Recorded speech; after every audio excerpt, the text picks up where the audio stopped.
नमस्कार दर्शकों, आप सभी का स्वागत है हमारे इस चैनल पर। दोस्तों, राजस्थान की राजनीति में इस समय पर भूकंप आया हुआ है और पूरी सत्ता इस समय हिली हुई है।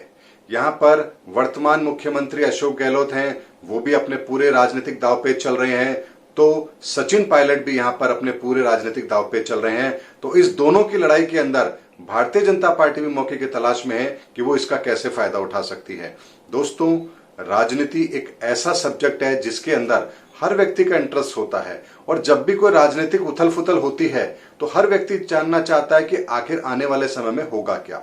दोस्तों, यहां पर मैंने आपको पहले के वीडियो में भी कहा था कि वर्तमान के अंदर जो मुख्यमंत्री हैं अशोक गहलोत, उनकी कुंडली के अंदर कोई बहुत बड़ा डैमेज यहां पर नहीं है, लेकिन सचिन पायलट की कुंडली के अंदर भी सितंबर माह के अंतिम सप्ताह के बाद उनके अधिकारों में, उनकी पावर में इजाफा होने के संकेत भी मिल रहे हैं।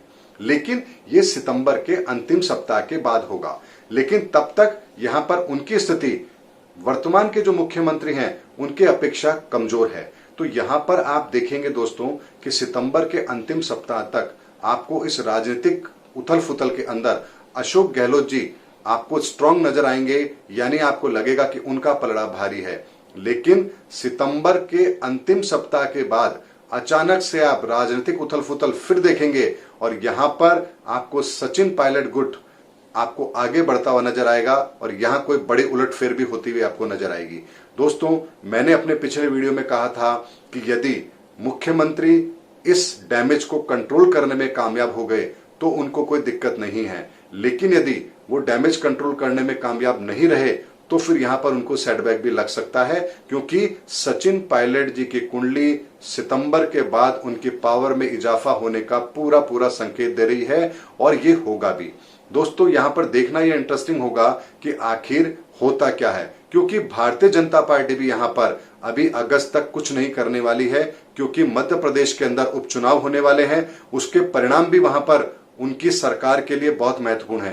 तो ऐसे में यहां पर केवल और केवल अभी मध्य प्रदेश के सरकार को ध्यान में रखते हुए अभी वो कोई ऐसा बड़ा कदम नहीं उठाएंगे जिससे उनको मध्य प्रदेश में भी कोई डैमेज मिले। इसके लिए दोस्तों वो अगस्त के अंत तक का इंतजार जरूर करेंगे और अगस्त के अंत में जब मध्य प्रदेश के उपचुनाव संपन्न हो जाएंगे उसके बाद में क्या स्थिति बनती है उसके आधार पर भारतीय जनता पार्टी अपना अलग निर्णय लेगी। लेकिन दोस्तों, सितंबर के बाद से, यानी कि सितंबर के अंतिम सप्ताह से यहां पर राजस्थान की राजनीति के अंदर भी एक उलटफेर होने वाला है, ये बात दिख रही है दोस्तों। और जैसा मैंने अपने पुराने एक वीडियो में भी कहा था कि अक्टूबर के बाद में पूरे हिंदुस्तान के अंदर राजनीतिक परिदृश्य बहुत तेजी से बदलेगा और एक बहुत ही गंदी राजनीति का रूप आपको देखने को मिलेगा जो अगले 6 महीने तक कायम रहेगा। यानी कि ये सब धीरे धीरे जो होता जा रहा है ये आने वाले राजनीतिक भूचाल की ओर इशारा कर रहा है कि आने वाले समय में हिंदुस्तान की राजनीति में एक बहुत बड़ा उलटफेर होने जा रहा है और इसका संकेत मिलना आरंभ भी हो गया है। दोस्तों, उसकी शुरुआत मध्य प्रदेश से हुई थी, राजस्थान उसका दूसरा पड़ाव है, उसके बाद बिहार, फिर बंगाल। देखना यह है कि कहां पर किस तरह से नए प्रयोग होते हैं और ये राजनीतिक उलटफेर यहां पर बहुत बड़े अप एंड डाउन करेंगे राजनीतिक माहौल के अंदर। यानी कि यहां पर आप ऐसे अप्रत्याशित निर्णयों को होता हुआ देखेंगे जो आपकी इस उम्मीद से भी बाहर के थे। यहां पर सितंबर तक राजस्थान की सरकार को कोई खतरा लगता हुआ नजर नहीं आ रहा है, लेकिन सितंबर के बाद में यहां पर सचिन पायलट जी के पावर में इजाफा होगा और उन्हें कोई ना कोई राजनीतिक लाभ, बड़ा राजनीतिक पद यहां पर मिलेगा, ये उनकी कुंडली बोल रही है। दोस्तों, मैं व्यक्तिगत तौर पर भी उनको उनकी कुंडली का परामर्श दे सकता हूं यदि वो मुझसे संपर्क करें तो। लेकिन दोस्तों, जो पब्लिक डोमेन में उनकी कुंडली उपलब्ध है उसके आधार पर जो मैं बात कर रहा हूं वो बिल्कुल सटीक है। हाँ, यदि मान लीजिए उनके डेट ऑफ बर्थ या उनके टाइम के अंदर कोई फर्क है जो कि पब्लिक डोमेन से अलग है तो यहां पर फिर परिणाम दूसरे हो सकते हैं। लेकिन यहां पर यदि वो चीज सही है तो फिर यहां पर जो मैं कहने जा रहा हूं वो निश्चित तौर पर होगा, क्योंकि उनकी कुंडली यही कह रही है कि सितंबर के अंतिम सप्ताह के बाद में यहां पर उनकी पावर में इजाफा होना है और उनको कोई बड़ा पद भी यहां पर जरूर मिलना है।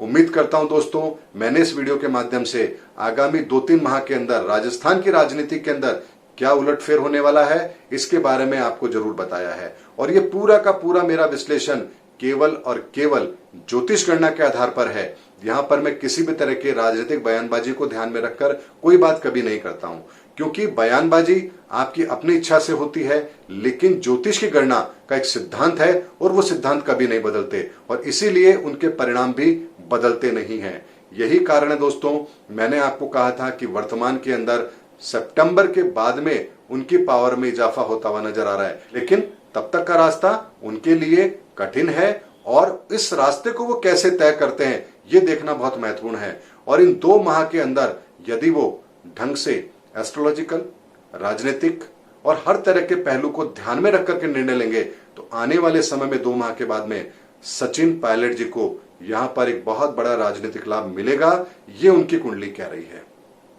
यदि आप में से किसी के पास में उनका कोई दूसरा डेट ऑफ बर्थ है जो पब्लिक डोमेन से अलग है, जो एक्यूरेट है, तो आप मुझे शेयर कर सकते हैं। मैं उसके आधार पर भी उनको भी, या अगर वो चाहेंगे तो पब्लिकली भी मैं उनको ये बता सकता हूं कि आने वाले समय में उनको किस तरह से क्या राजनीतिक लाभ मिलने वाले हैं या कोई डैमेज होने वाला है। क्योंकि दोस्तों, कुंडली के आधार पर बहुत सी चीजें तय होती हैं, हमारी दिशा तय होती है, हमारी मंजिल तय होती है और ये तय होता है कि इस समय पर जो कदम हम उठाने जा रहे हैं क्या वो हमें हमारी सफलता की मंजिल की ओर लेकर जा भी रहा है या हमें बीच रास्ते में ही रोक देगा। अगर ये चीज हमारे को पता हो तो फिर दोस्तों प्रयास करने का भी मजा आता है, मेहनत भी रंग लाती है और जीत का परिणाम भी सुखद होता है और जीत की खुशी भी सुखद होती है। ये नियम हर व्यक्ति पर लागू होता है, चाहे वो राजनीतिक क्षेत्र में हो या सामाजिक क्षेत्र में हो या अपनी निजी जिंदगी के अंदर हो।